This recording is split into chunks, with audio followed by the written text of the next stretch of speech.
টি-20 বিশ্বকাপের আয়োজন, সবগুলো দলের শক্তি, দুর্বলতা, পরিসংখ্যান কিংবা মাঠের লড়াই সবকিছু নিয়ে খুঁটিনাটি আলোচনা করব এখন টেলিভিশনে বিশেষ আয়োজন 20-20-তে।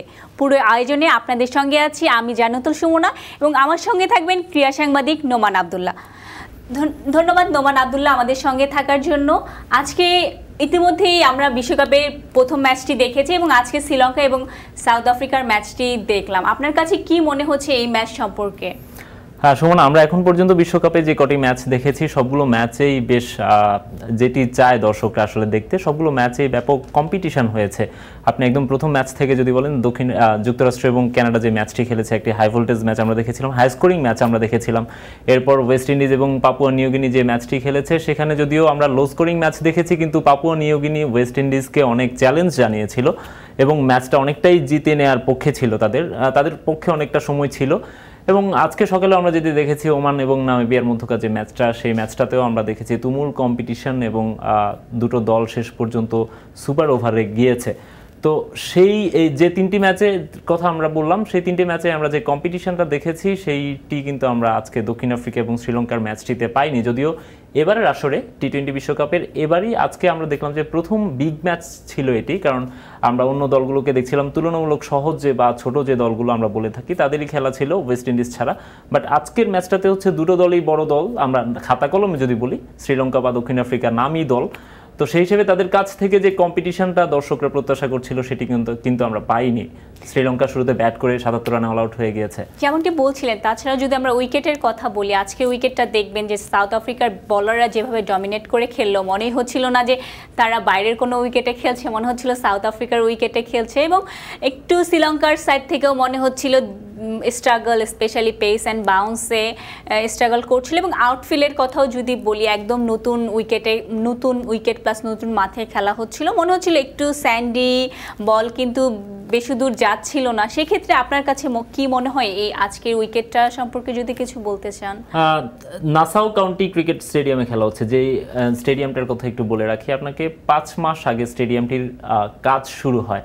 আমরা সাধারণত যেটি দেখি যে আইসিসি বা যে কোনো মেগা ইভেন্টের আগে একটা স্টেডিয়াম আপনার ইনভেস্টিগেট করে যাওয়া হয়, বা আইসিসি বা কর্তৃপক্ষ যারা থাকে, আয়োজক যারা থাকে, তারা হচ্ছে অনেক দিন ধরে সেটি নিয়ে আলোচনা করে বা সেটিকে তারা একটা ইনভেস্টিগেশনের মধ্যে রাখে।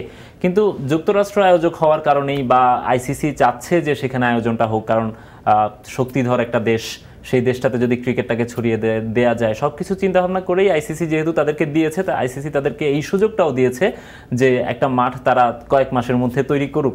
এবং আমরা দেখেছি যেটি নিউ ইয়র্কে মাঠটি তৈরি করতে মাত্র 5 মাস সময় লেগেছে।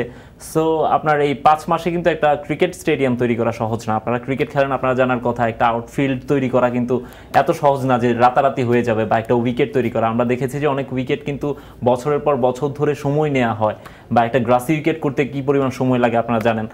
সুতরাং সেখান থেকে যখন 5 মাসে এই স্টেডিয়ামটা করা হলো, এবং শুধুমাত্র মাঠ তো না, সেখানে স্টেডিয়ামের যে গ্যালারি ট্যালারি করা সব কিছু মিলিয়ে একটা লম্বা সময় নেওয়া হয়েছে।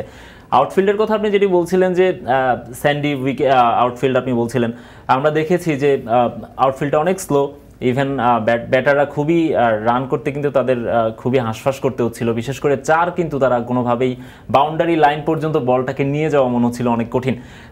এটি দেখে আমার কাছে যেটি মনে হয়েছে যে এই মাঠে আসলে ছক্কা হাঁকানো ছাড়া বিকল্প কিছু নেই। আর শ্রীলঙ্কানরা যেহেতু এশিয়ান কান্ট্রি, আমরা নর্মালি যেটা বলে থাকি আর কি, যে এশিয়ানরাও তো মূলত টেকনিক্যাল ক্রিকেটের উপর বেশি জোর দিয়ে থাকে, কারণ তারা যেহেতু মাসল পাওয়ার তাদের যেহেতু ওয়েস্ট ইন্ডিয়ান বা হচ্ছে অস্ট্রেলিয়ানদের তুলনায় অনেক কম, সেক্ষেত্রে তারা যেহেতু একটু টেকনিক্যাল ক্রিকেটটা খেলতে চায় বা একটু শর্টস খেলার প্রবণতা তাদের মধ্যে বেশি। শ্রীলঙ্কানরা যেহেতু আজকে সেটি করতে পারেনি, সেহেতু আসলে তারা স্ট্রাগলটা করেছে বেশি। আর দক্ষিণ আফ্রিকান বোলাররা তো অবশ্যই আউটস্ট্যান্ডিং বোলিং করেছে। আপনি হয়তো বা জানবেন ইতিমধ্যে শ্রীলঙ্কা এবং সাউথ আফ্রিকার ম্যাচটি শেষ হয়েছে এবং সাউথ আফ্রিকা কিন্তু 6 উইকেটে জয়লাভ করেছে।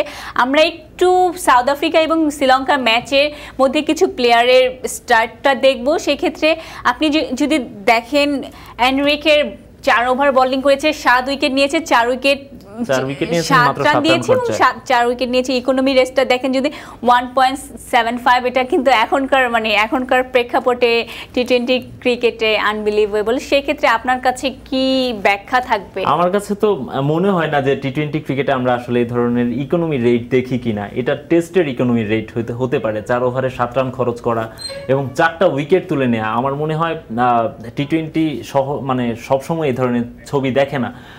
নরকিয়া যে বোলিংটি করেছেন একেবারে নারকীয় বোলিং করেছেন এবং তার কাছেই মূলত শ্রীলঙ্কানরা ধরা খেয়েছে। আমার কাছে যেটি তার বোলিং আমরা যেটি দেখি সবসময়, নরকিয়ার বোলিং আমরা সবসময় যেটি দেখি যে পেসটা তার থাকে এবং যে বাউন্সটা তিনি পেয়ে থাকেন সাধারণত, সেটি আজকে তিনি ফুল রিদমে পেয়েছেন এবং তার উপর আসলে দক্ষিণ আফ্রিকার অনেকটাই ডিপেন্ডেন্ট ছিল দক্ষিণ আফ্রিকার পেস এটা, কারণ রাবাদা হচ্ছে মাত্র ইনজুরি থেকে ফিরলেন। অন্য প্রান্তে তার সঙ্গে যে ছিলেন বার্টম্যান, তিনিও একেবারে আনকোরা একজন পেসার।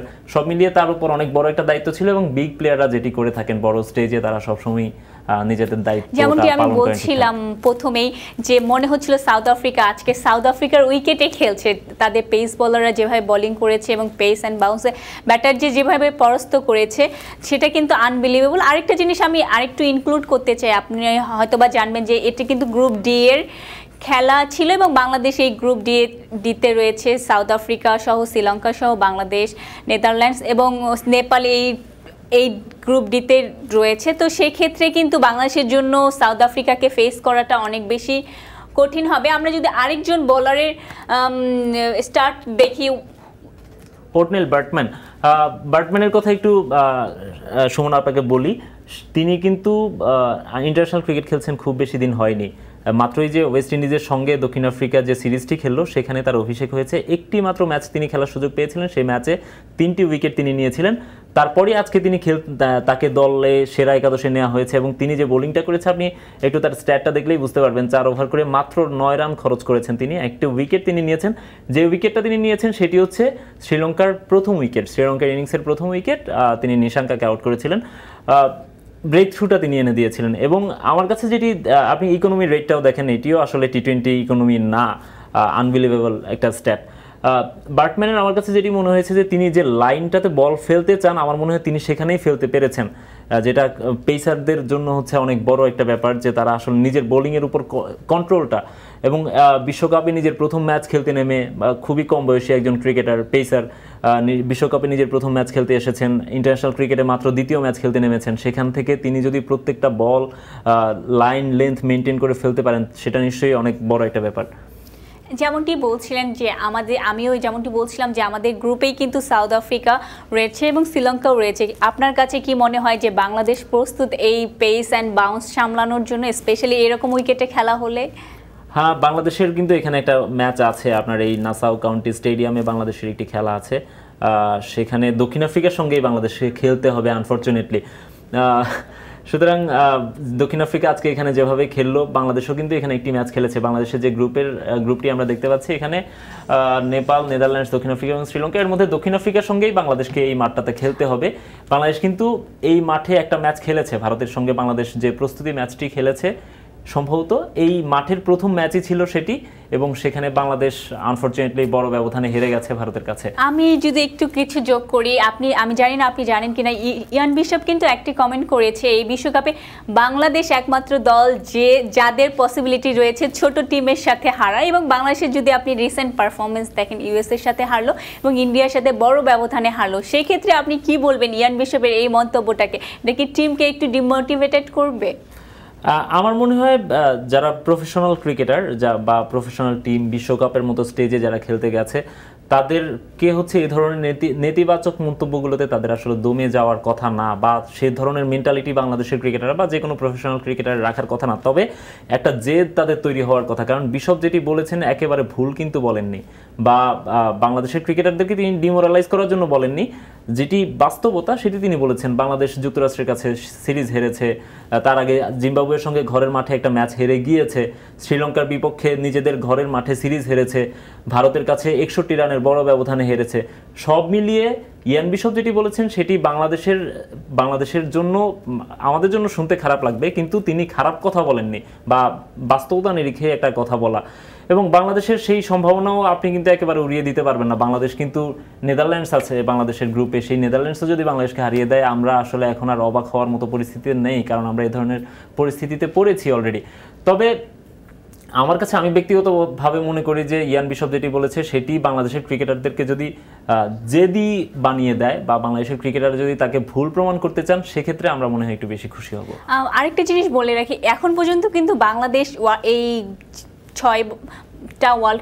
9বার ওয়ার্ল্ড কাপ খেলেছে, টি20 নবম আসর, এটি নবম আসরের মধ্যে মাত্র একটি ম্যাচ জিতেছে। সেক্ষেত্রে কি খুব বেশি পরিচয় দেয় না যে বাংলাদেশ আসলে টি20তে এখনো বড় দল হিসাবে নিজেদেরকে তৈরি করতে পারেনি? না, 8টি বিশ্বকাপ বাংলাদেশের আগে খেলেছে, একটি বাংলাদেশের জয়, বিষয়টা এমন নয়। বাংলাদেশের আগে সুপার 8-এও খেলেছে একবার, কিন্তু বাংলাদেশের টোটাল যে পরিসংখ্যানটা সেটি অবশ্যই বাংলাদেশের পক্ষে যায় না। এবং বাংলাদেশ আসলে যত বছর ধরে ক্রিকেটটা খেলছে, একেবারে প্রথম বিশ্বকাপ থেকে বাংলাদেশ দল খেলছে। বাংলাদেশে সাকিব আল হাসানের মতো ক্রিকেটার আছে যিনি সবগুলো বিশ্বকাপ খেলেছেন, তার চেয়ে বেশি ম্যাচ খেলা বিশ্বকাপে কেউ নেই, তার চেয়ে বেশি উইকেট টি20 বিশ্বকাপে কারো নেই। আবার মাহমুদুল্লাহ রিয়াদের মতো অভিজ্ঞ ক্রিকেটার আছে। আমাদের দলটাতে যে ক্রিকেটারগুলো আছে, লিটন, শান্ত, সৌম্য বা মুস্তাফিজ, এদের মতো ক্রিকেটার যারা আছেন এরা কিন্তু ইন্টারন্যাশনাল ক্রিকেটে প্রায় 10-12 বছর ধরে খেলে ফেলছেন, অনেকে 9 বছর 10 বছর ধরে খেলছেন। তো সব কিছু মিলিয়ে আসলে বাংলাদেশের যে দলটা, সেই দলটার কাছ থেকে আসলে এই সময়টা, এখন যে সময়টা, এই সময়টাতে আসলে আমাদের প্রত্যাশা করারই কথা, বা তারা এখন ফাইনাল খেলার জন্য, সেমিফাইনাল খেলার জন্য যাবেন, সেই দিকে যাওয়ারই আমাদের কথা, বা সেই ধরনের লক্ষ্যে আমাদের যাওয়ার কথা। কিন্তু আমাদের যে টিমটা, তারা নিজেরাও আমাদেরকে আশাবাদী করার মতো কিছু করছে না। ক্যাপ্টেন নিজের মুখেই বলছেন যে প্রত্যাশা করেন না আমাদের কাছ থেকে, কোচও বলছেন। সব কিছু মিলিয়ে ইয়ান বিশপের কাছ থেকে আমাদের এগুলো শুনতে হচ্ছে, এটা আসলে প্রত্যাশিত না। আর আমি আবার আসবো নোমান আপনার কাছে এবং শুনবো বিশ্বকাপের আরও কথা নিয়ে। বিস্কুটে নিচ্ছি একটু বিরতি এবং ফিরছি একটু পরে।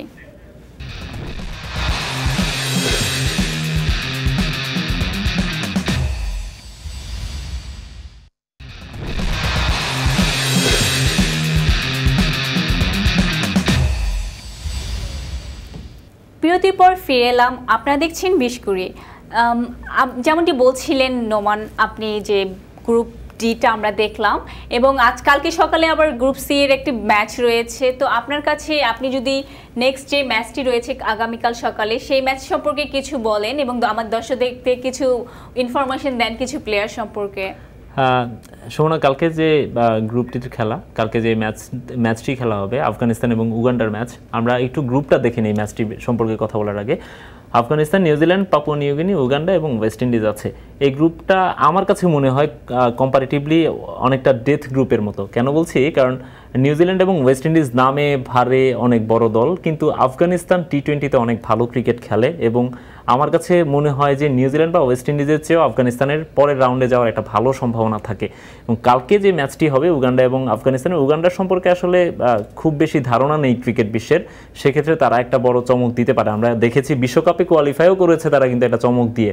আর আফগানিস্তান টিমটাকে আমরা বেশ ভালোভাবেই চিনি, টি20 ক্রিকেটের বেশ দাপুটে একটা টিম এবং বাংলাদেশকেও তারা রেগুলার হারিয়ে থাকে। বড় দলগুলোর জন্য কিন্তু তারা সবসময়ই থ্রেট এবং তাদের স্কোয়াডটাও আমরা দেখতে পাচ্ছি। আপনি রশিদ খানের নেতৃত্বে যে টিমটা আছে তাদের, সেই টিমটাতে গুরবাজের মতো ক্রিকেটার আছে, নাজিবুল্লাহ জাদরানের মতো এক্সপেরিয়েন্সড ক্যাম্পেইনার আছে, ইব্রাহিম জাদরানকে আমরা দেখি যে বেশ কনসিস্টেন্ট একটা ক্রিকেটার, এবং নবীর মতো অলরাউন্ডার সেখানে আছেন, বেশ এক্সপেরিয়েন্সড একজন। আমরা যদি ওদের স্পিনারদের কথা বলি, রশিদ খান এবং মুজিবুর রহমান ওয়ার্ল্ড ক্রিকেটেরই অনেক বড় একটা নাম। নূর আহমেদ, তারা যেভাবে খেলছে তাদের একটা এক্সপেরিয়েন্স বাড়তে, এক্সপেরিয়েন্স থেকেই যাবে। এবং আপনি হয়তো বা জানবেন যে এই গ্রুপে সবগুলো ম্যাচই কিন্তু ওয়েস্ট ইন্ডিজে খেলা হচ্ছে। আর ওয়েস্ট ইন্ডিজের উইকেটটা সম্পর্কে যদি আমি বলি, বলা হয়েই থাকে যে অনেক বেশি স্পিন ধরে এবং শেষের দিকে ম্যাচগুলোতে আরও বেশি স্পিন সহায়ক হবে, এবং আফগানিস্তান কিন্তু টিম বেসড অন স্পিন অ্যাটাকে। তো সেক্ষেত্রে কিন্তু অন্যান্য দল, স্পেশালি নিউজিল্যান্ডের মতো দল ওখানে রয়েছে, তাদের জন্য কিন্তু একটু মনে হয় যে টাফ থাকবে এবং গ্রুপটা তুলনামূলক একটু টাফ। ওয়েস্ট ইন্ডিজ আছে আপনি যেটি বললেন, এবং নিউজিল্যান্ড রয়েছে এবং আফগানিস্তান রয়েছে। সেই ক্ষেত্রে আপনার কাছে, আপনার যদি প্রেডিকশন বলা হয়, কোন দুটি দলকে আপনি এগিয়ে রাখবেন সুপার 8-এর জন্য সুপার 8-এর জন্য দেখুন আমি আমাকে যদি বলেন সেক্ষেত্রে আমি বলবো হচ্ছে ওয়েস্ট ইন্ডিজ তো ওদের নিজেদের মাটিতে খেলা এবং ওয়েস্ট ইন্ডিজ টি-20-তে যে কোনো সময়ে জন্য ফেভারিট টিম। তারা টি-20 বিশ্বকাপও 2বার জিতেছে, যেখানে তারা এবার গতবার ওয়ানডে বিশ্বকাপেও তারা কোয়ালিফাই করতে পারেনি। তার মানে টি-20 ফরম্যাটটা স্পেশালি ওদের জন্য, আসলে ওদের যে ক্রিকেটাররা তারা সবাই ফ্র্যাঞ্চাইজি লিগে খেলে বেড়ায়। নিউজিল্যান্ডের ক্রিকেটাররা হচ্ছে ডিসেন্ট ক্রিকেটার এবং আমার কাছে মনে হয় যে টি-20টা তারা অন্য যে ফরম্যাটগুলো আছে তার তুলনায় একটু কমই স্পেশালাইজড আমার কাছে তাদের ক্রিকেটারদেরকে মনে হয়। তারপরেও নিউজিল্যান্ড তো বড় টিম, তবে আফগানিস্তানকে আমি নিউজিল্যান্ডের চেয়ে এগিয়ে রাখবো এবং আপনি উইকেটে যে ধারণাটা দিচ্ছিলেন সেখানে আসলে আফগানিস্তান অনেক বেশি এগিয়ে থাকে। ধন্যবাদ নোমান আপনাকে এতক্ষণ সঙ্গে থাকার জন্য। ধন্যবাদ দর্শক আপনারা যারা শুনছিলেন। শেষ করছি 20 কুড়ি এখন টিভির সাথে থাকার জন্য ধন্যবাদ।